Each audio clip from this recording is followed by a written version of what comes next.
Remus, te pupă fratele tău, rupe-i pe engleză acolo, că ești foarte bine pregătit, ai tot ce-ți trebuie, te așteptăm acasă, ești cel mai tare, să ai succes! Pa!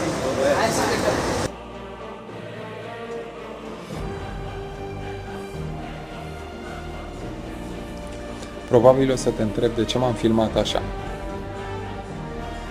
Să știi că jumătate sunt aici, jumătate sunt cu tine. Voi fi acolo cu tine și nu uita ce ți-am spus ieri. Au fost 300 de spartani, tu vreau să fii cel de-al 300-lea om. Fii cel mai bun, ești cel mai bun, pentru mine ești cel mai bun. Te iubesc, tată. Gata, da? Mă, sigur, gata? Deci, Remus, ești gata sau nu ești gata? Spune-mi dacă ești gata sau nu ești gata. Fii atent. În primul rând, vreau să faci Gangnam Style, cum ai făcut tu, unde știi tu și unde te urmărea o lume întreagă. În al doilea rând, să nu te întorci dacă te întorci fără primul întâi. 2. Hai, că s-a uitat Marina urât la mine. 3.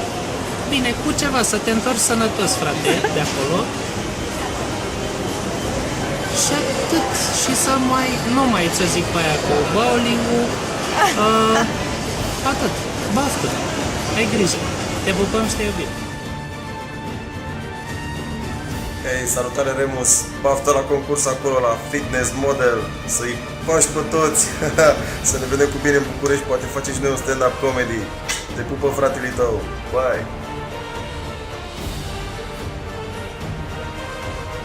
Îți doresc multă baftă la concurs, îmi doresc să te întorci acasă cu un premiu, un 2 sau 3 și te susținem de aici de acasă.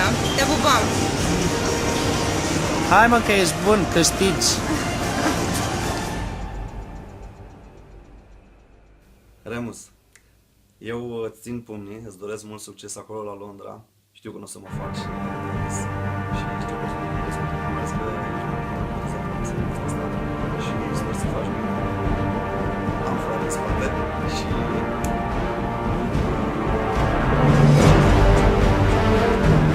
succes.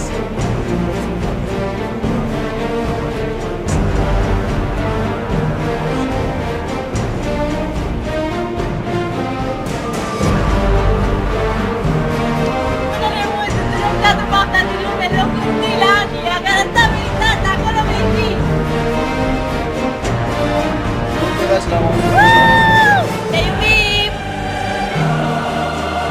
Și București te iubește! Toată lumea e cu tine și ține pumni aici de acasă! Te pupăm!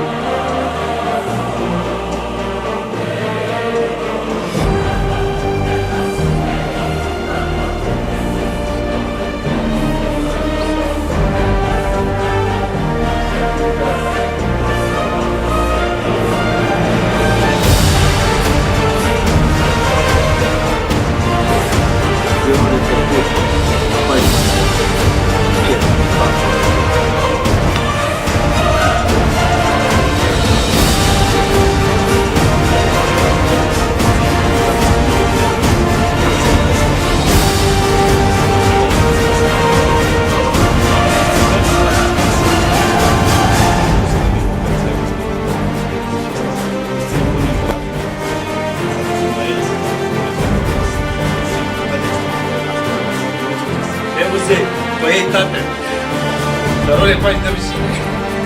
Da, Remus! Păi hei! Băi, baftă acolo la concurs. Baftă!